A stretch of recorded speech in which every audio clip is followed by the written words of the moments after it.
With Nintendo's recent acquisition of Bandai Namco Studios Singapore and much discussion about Nintendo's wish to expand its game development capabilities, one suggestion from the always astute Pika Phantom VG in the comments was that both Eighting and Mages might have potential as an acquisition target for Nintendo based on the poor recent performance of their owners, Colopl. It's a great insight to let's look at Eighting, Mages, and Colopl in turn, and then examine the potential futures for each. Eighting has nearly 300 developers and a history of chiefly action and combat games, although they also are behind the delightful Nintendo-published puzzle series Kurin. Apparently, that partnership faded over time, largely it seems as the core team who are external to Nintendo moved on, in many cases away from game design entirely, which is rather sad as Kurin is a delightful title, but not one that seems imminently destined to return. However, in 2020, the partnership was struck up again when a team from Eighting developed Pikmin 3 Deluxe, and since then, most of that group seems to have stuck with Pikmin, being a very substantial chunk of the Pikmin 4 development staff, and with most of these people not having had credit since, suggesting that they are still working on an as yet unrevealed project. Given the importance of Pikmin, I said before that I'd be astonished if Eighting didn't continue with it, and it's curious that Eighting also worked on the basketball update for Nintendo Switch Sports, while only having 2 original games since they resumed their Nintendo partnership, suggesting potentially that Nintendo is taking up quite a bit of their time. I think in short order it's become apparent that Nintendo are quite reliant on Eighting, who seem to be on a journey away from arcade and mobile towards more home content. They've worked with a wide variety of other groups including Capcom, Bandai Namco, Sega and Konami, but by now they have nearly a decade of experience on Pikmin and are probably deeply involved in future Pikmin projects. Therefore, if Eighting's ownership and trajectory were ever questioned, I suspect that Nintendo would pay close attention. However, it may be a little bit more complicated than this. We'll come back to Eighting, but for now, let's look at Colopl's more recent acquisition, Mages. Mages is another Tokyo-based development studio, which in 2020 became a fully owned subsidiary of Colopl. They have developed an incredible number of visual novels over the years and adventure titles, with their divisions at one point having a range of different names, such as 5PB, and they're known especially for Steins Gate, a game that was turned into an anime in 2011 and which has received considerable acclaim. However, for many years, it was only in rare cases that their titles ever reached Nintendo systems. That is, until the Switch era, where almost every title would receive a Switch release. They also approached Nintendo with the wish to revive one of the true classics of the NES era of gaming, Famicom Detective Club. And when these legends of the adventure game world came knocking on Nintendo's door, Nintendo responded with truly magnificent indifference, keeping them waiting for a year for a response. However, with the Famicom Detective Club remakes in 2021 and the first original game in the series for decades, Emiya the Smiling Man, in 2024, and with series producer Yoshio Sakamoto openly talking about his heir within Nintendo, it's obvious that all parties are happy with Famicom Detective Club and wish to see it continue to grow.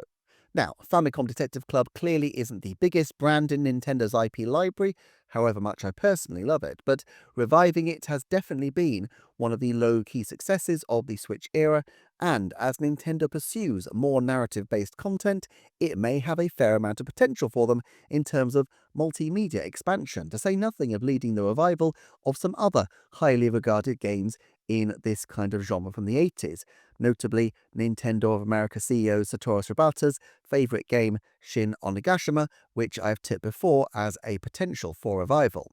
In certain respects, Mages may seem a low priority acquisition for Nintendo, given that Nintendo have never, or at least not for a very long time, been a major player in the adventure game space, but it's an obviously complementary genre to a handheld game system, and having low-selling titles isn't a huge problem if Nintendo are also finding titles which are low cost to produce. Mages reportedly has fewer than 50 employees, and it appears that a good half of them worked on Emio. Nintendo has also been open to acquiring IP that seems a little left field for it in order to support the creative endeavors of people they respect in the industry. Notably Bayonetta, but also in purchasing Monolith Soft, they allowed for the Xenogames to continue in spirit even if they never purchased the Xenogears IP. In short, both Eightings and Majors are companies extremely aligned with Nintendo's long-term interests. Colopl, by contrast, are not. In 2021, a 5-year lawsuit was settled with Colopl, agreeing that they would pay Nintendo a significant sum for patent infringement. Perhaps unrelated, but Colopl's share price has been trending downward throughout the decade, though they returned to profitability this year. Under such circumstances, there are logical reasons why Colopl might be willing to consider divesting themselves of some studios, and indeed, this appears to be part of their overall strategy, as their financial report indicates that a vital part of their overall plan is an investment and development business where they acquire companies strategically and hope to improve them to sell them for a profit. Indeed, in a recent investor Q&A, the company president noted that the recent reforms of the Tokyo Stock Exchange had changed slightly their strategies around exits, i.e. selling their stakes in companies that they had previously invested in. While Nintendo generally acquires companies with a view to growth and developing their own internal capabilities, Colopl's more transactional approach appears to involve regular buying of companies seeking to build value and then to sell them on.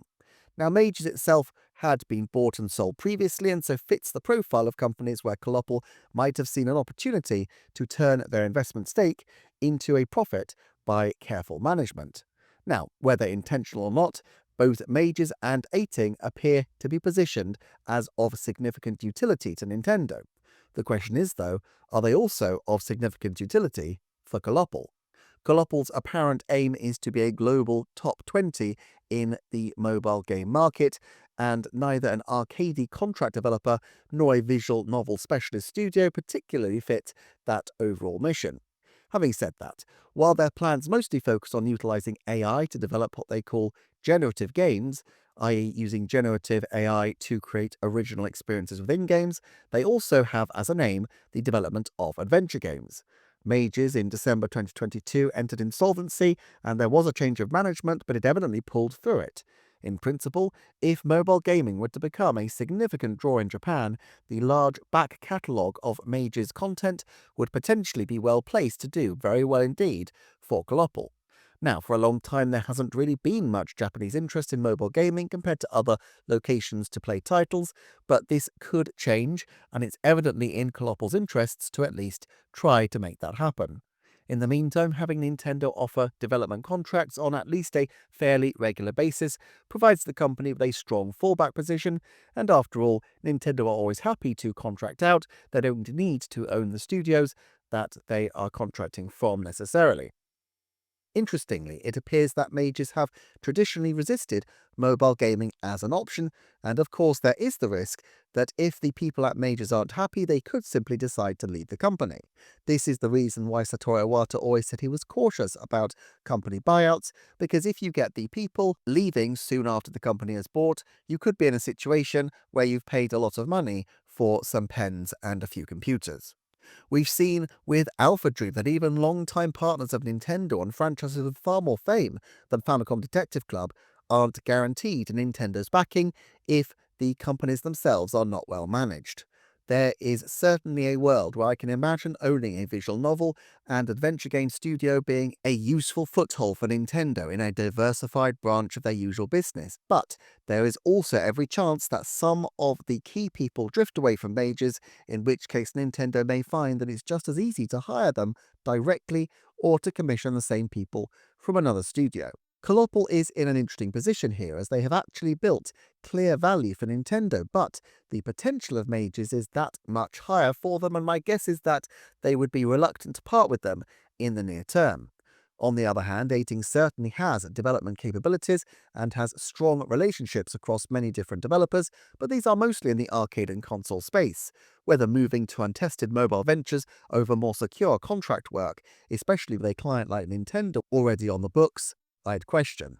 Also, while Pikmin is a low-selling franchise, it's evidently one that Nintendo do want to push in a major way at the moment.